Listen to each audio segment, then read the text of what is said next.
Bismillahirrahmanirrahim. Assalamualaikum warahmatullahi wabarakatuh. Apa kabar semuanya? Semoga kita selalu di dalam lindungan Allah Subhanahu wa taala dan kita dijauhkan dari mara bahaya ataupun virus-virus yang sedang saat ini dirasakan oleh kita bersama.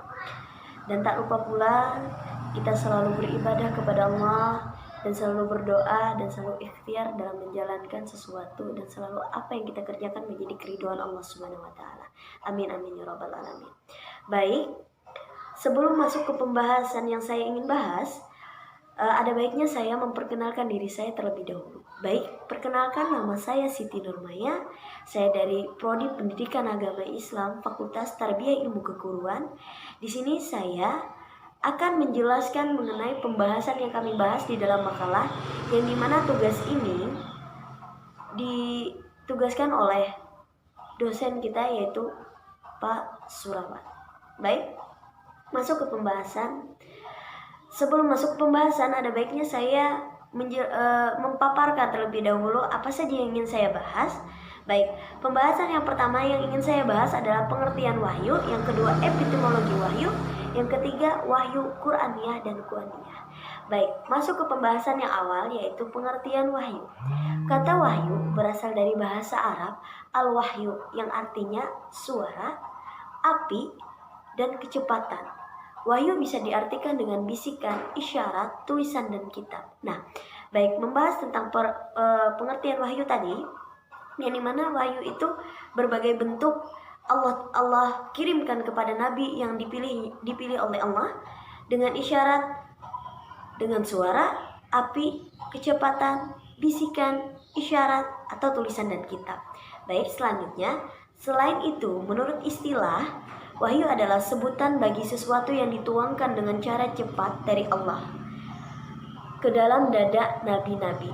Dalam kata lain, penjelasan mengenai hal tersebut ini yang cara cepat dari Allah kepada ke dalam nabi-nabinya, yang dimana sudah saya sebutkan tadi mengenai pembahasan wahyu itu berbagai macam bentuknya, yang dimana dengan cara apapun Allah memberikan kepada nabi pilihan dari Allah. Nah, langsung ke pembahasan mengenai sebagian ulama berpendapat bahwa wahyu adalah pengetahuan dalam jiwa yang meminta agar dikerjakan oleh orang yang menerimanya tanpa dilakukan istihad dan menyelidiki hujat agama. Dikatakan wahai itu ilahi dan auha itu bila kita berbicara kepadanya agar tidak diketahui orang lain. Dalam artian wahyu ini diberikan kepada nabi pilihan Allah, yang dimana tidak diketahui oleh siapapun, yang hanya mengetahui adalah nabi pilihannya dan Allah semata. Baik, selanjutnya, wahyu adalah isyarat yang cepat. Itu terjadi melalui pembicaraan yang berupa rumusan dan lambang, dan terkadang melalui suara semata dan terkadang pula melalui isyarat. Dengan sebagian anggota badan, al-wahyu atau wahyu adalah kata masdar atau disebut intentitif. Dalam materi kata itu menunjukkan dua pengertian dasar, yaitu tersembunyi dan cepat.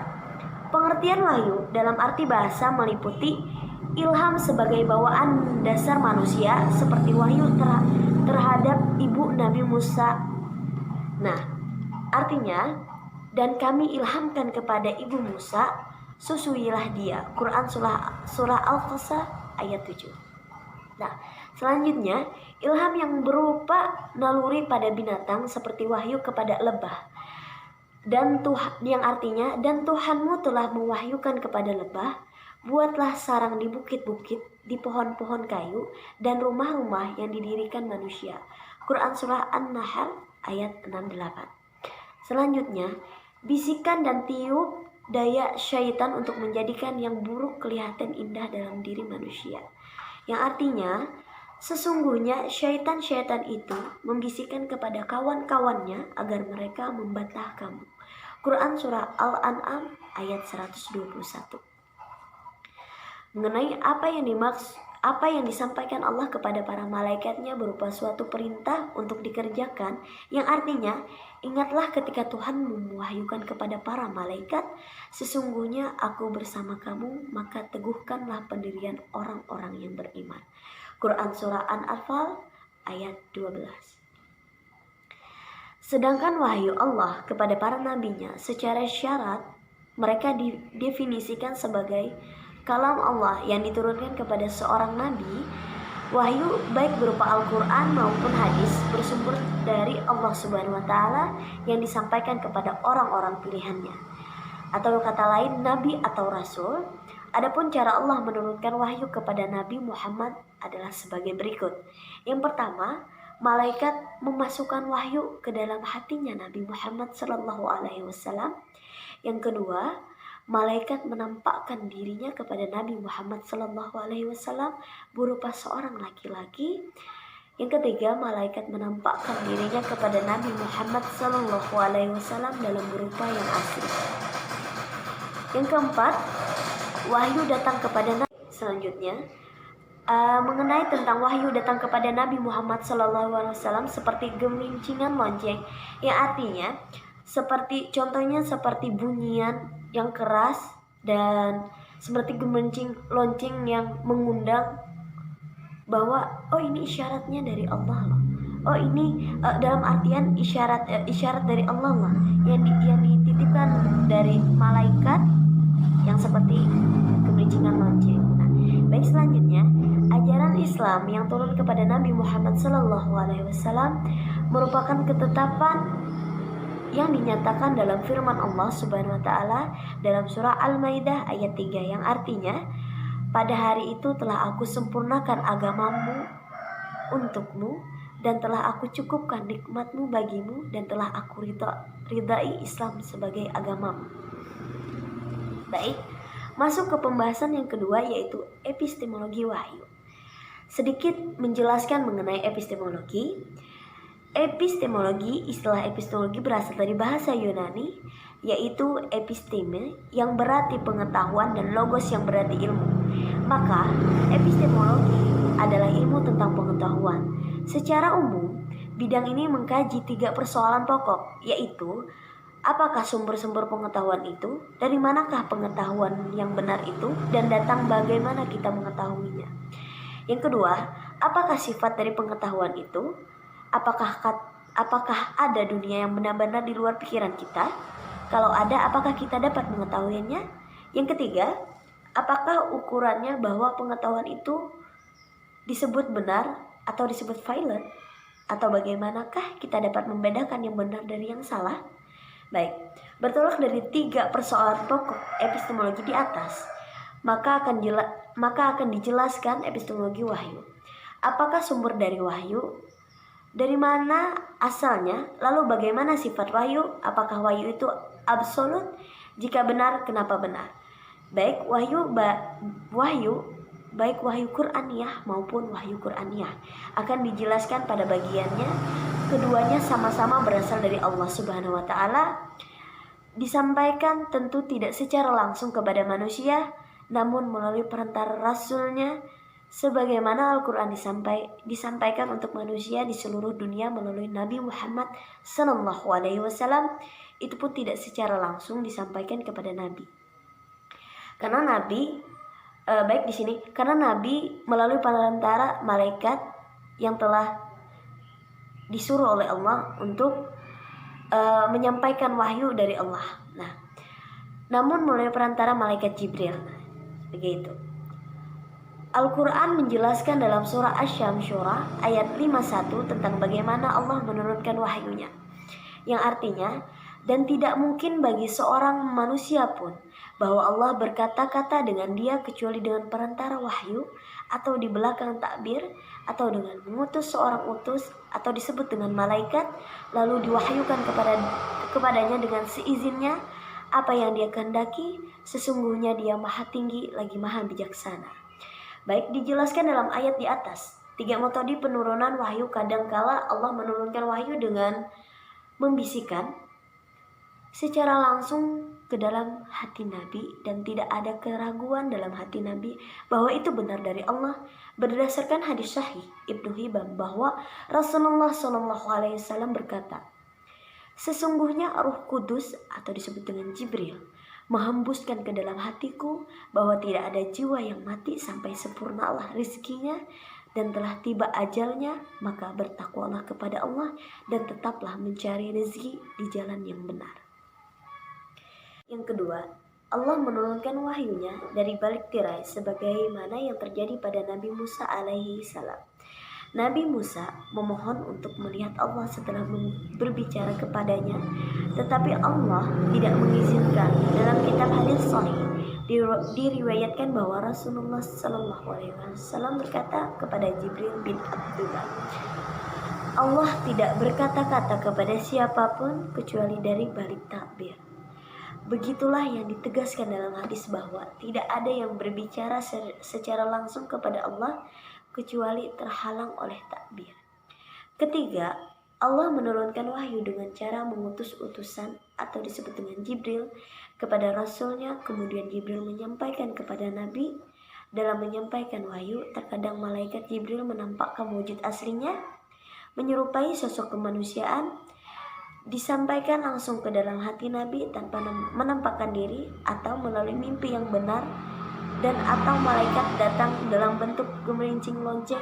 Inilah cara yang paling berat bagi Nabi, sebagaimana keterangan Aisyah telah menceritakan kepada kami. Abdullah bin Yusuf berkata, telah mengabarkan kepada kami Malik dari Hisham bin Urwah dari bapaknya dari Aisyah ibu kaum mukminin bahwa Al Haris bin Hisham bertanya kepada Rasulullah SAW, wahai Rasulullah, bagaimana cara wahyu turun kepada engkau?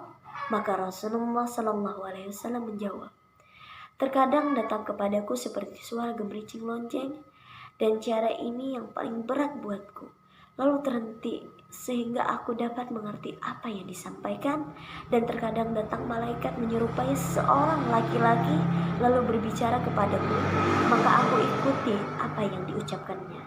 Aisyah berkata, sesungguhnya aku pernah melihat turunnya wahyu kepada beliau SAW pada suatu hari yang sangat dingin lalu terhenti, dan aku lihat dahi beliau mengucurkan keringat. Ringkasan jelas bahwa wahyu Al-Quran itu benar dari Allah dengan berbagai cara penurunannya kepada Nabi untuk disampaikan kepada umatnya sebagai pedoman hidup di dunia dan di akhirat. Karena wahyu datang langsung dari Allah Sang Pencipta, maka tidak diragukan lagi kebenaran isi ajaran-ajarannya. Baik, kita membahas tentang pembahasan yang terakhir, yaitu wahyu kuniyah dan wahyu Qur'aniyah. Wahyu yang diturunkan oleh Allah Subhanahu wa taala berbentuk wahyu Qur'aniyah atau disebut qauliyah, dan wahyu kauniyah. Ayat Qur'aniyah adalah ayat-ayat Allah yang tersurat, sedangkan ayat kauniyah adalah ayat-ayat Allah yang tersirat. Baik, mengenai wahyu Qur'aniyah yang disebutkan ayat-ayat Allah yang tersurat, yang dimana tidak dituliskan tetapi melalui lisan yang benar adanya. Baik, mengenai ayat Qur'aniyah merupakan wahyu Allah yang tersurat di dalam Al-Quran. Baik, menjelaskan tentang mengenai kauniyah, yang dimana wahyu kauniyah itu yang tertulis, yang dimana sudah ada di dalam kitab Al-Quran, tidak diragukan lagi kebenarannya, dan itu nyata adanya. Baik, di dalam Al-Quran dan merupakan bagian dari susunan muhfal Al-Quran. Adapun yang dimaksud dengan ayat Qur'aniyah adalah hukum alam cipta Allah yang berlaku pada alam raya, yang dimana kita saat ini tidak diragukan lagi bahwa alam semesta ini adalah pencipta dari Allah Subhanahu wa taala, dan kita sebagai hambanya untuk bisa menjaga serta memeliharanya. Nah, baik, mengenai ayat-ayat kauniyah, Tantahawi Al-Jauhari dalam tafsirnya menyebutkan bahwa terdapat kurang lebih 750 ayat Al-Quran terkait dengan alam semesta yang merupakan ayat-ayat kauniyah. Sedangkan menurut Agus Purwanto terhadap 800 ayat, jika berdasarkan kedua perhitungan tersebut, maka terdapat kurang lebih 12% dari keseluruhan ayat Al-Quran yang termasuk ke dalam ayat-ayat kauniyah. Di antara ayat Quraniyah dengan ayat kauniyah terdapat munasabah, korelasi dan keserasian antara keduanya jika dikaji secara mendalam akan melahirkan dua disiplin ilmu, yaitu ilmu ilmiah Al-Quran dan ilmu-ilmu kealaman, serta melahirkan dua jenis kepakaran, yaitu ulama dan ilmuwan. Nah, posisi akal terhadap wahyu. Akal berasal dari bahasa Arab akala yakuli, yaitu ikatan betasan atau menahan. Disampaikan arti sebagai daya berpikir menurut Asy-Syafi'i dan Abi Abdillah dari Mujahid bahwa akal alat untuk membedakan baik buruk, benar salah. Al-akal tayyiz. Juga dapat diambil pendapat bahwa akal adalah sesuatu yang dengannya dapat diketahui al-haq dari yang salah, al-batil. Selain daripada itu, terdapat pula dalam Al-Quran sebutan-sebutan yang memberi sifat berpikir bagi seorang muslim, yaitu ulul al-albab, orang berpikir, ulul al-alim, orang berilmu, ulul al-absar, orang bijaksana. Selanjutnya, kata ayat itu terdiri erat hubungannya dengan perbuatan berpikir.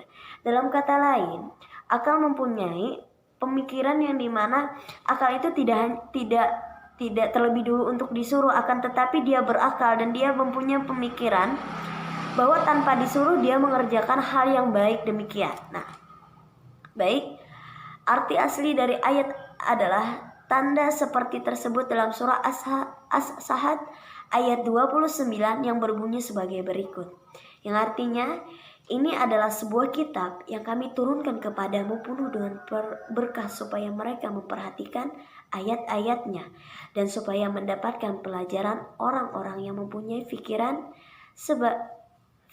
Baik, sebagian yang sudah diketahui Islam berkembang dalam sejarah buku hanya sebagian agama.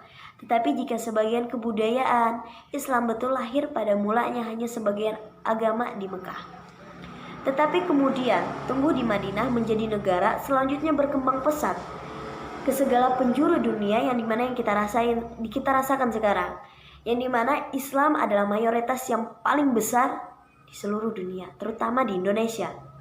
Baik, dalam perkembangan Islam, akal mempunyai peranan yang sangat penting, bukan hanya dalam bidang kebudayaan saja, tetapi juga dalam bidang agama sendiri. Dalam membahas masalah-masalah keagamaan, ulama-ulama Islam tidak semata-mata berpegangan pada wahyu, tetapi banyak pula bergantung pada pendapatan akal. Dari penjelasan ayat di atas, bahwa begitulah tingginya kedudukan akal dalam ajaran Islam. Tinggi bukan hanya dalam soal-soal keduniaan saja, tetapi juga dalam soal-soal keagamaan sendiri. Penghargaan tinggi terhadap akal sejalan pula dengan ajaran Islam lain yang erat. Hubungannya dengan akal yaitu menuntut ilmu, hubungan erat sekali dengan ilmu pengetahuan. Baik, terakhir kita masuk dalam kesimpulan, yang dimana kesimpulannya Islam adalah satu-satunya agama asmawi atau wahyu yang bersumber dari Allah, zat yang paling benar dan mengetahui kebenaran. Islam sebagai agama wahyu yang telah diturunkan oleh Allah kepada umatnya melalui nabi dan rasulnya. Dari sejak Nabi dalam sampai Nabi terakhir ketika yaitu Nabi Muhammad SAW. Ciri-ciri Islam sebagai agama wahyu yang dapat dilihat sebagai berikut: berkembang secara revolusi, diwahyukan Tuhan, disampaikan melalui turunan Tuhan, dan ajaran ketuhanannya monoteisme mutlak atau disebut tauhid, memiliki kitab suci atau wahyu yang berisi dan bersih dari campuran tangan manusia, serta ajaran prinsip tetap ajaran tauhid dari wahyu ke waktu. Wahyu dapat dimaknai sebagai pemberian risalah dan ajaran Allah yang diberikan kepada para nabi dan rasulnya. Akal adalah anugerah yang diberikan oleh Allah Subhanahu wa taala untuk senantiasa usaha atau daya berpikir dengan menggunakan panca indera. Manusia berusaha dan berupaya untuk memahami benda-benda yang ada di sekitarnya, mengetahui dan memperoleh apa yang terjadi baik dalam kondisi sekarang dan yang akan datang. Dengan adanya daya akal dapat berpikir, manusia banyak menjadi tahu apa yang baik dan apa pula yang dilarang oleh Allah Subhanahu wa taala. Dengan adanya kesimpulan yang saya sudah simpulkan tadi, bahwa setiap insan manusia akan diberikan Allah akal berpikir sekiranya untuk menjadikan dia lebih bertakwa lagi kepada Allah Subhanahu wa taala, serta menelaah lagi agamanya dan mempelajarinya lebih dalam lagi. Baik, sebelumnya terima kasih atas perhatiannya dan mohon maaf atas segala kekurangan dalam penjelasan dari saya, karena saya masih banyak kurangnya ilmu, dan masih banyaknya kekurangan yang saya miliki. Dan saya akhiri, semoga dalam penjelasan ini mendapatkan wawasan atau menambahkan wawasan kita bersama di kemudian hari. Baik, terima kasih atas perhatiannya dan saya akhiri. Assalamualaikum warahmatullahi wabarakatuh.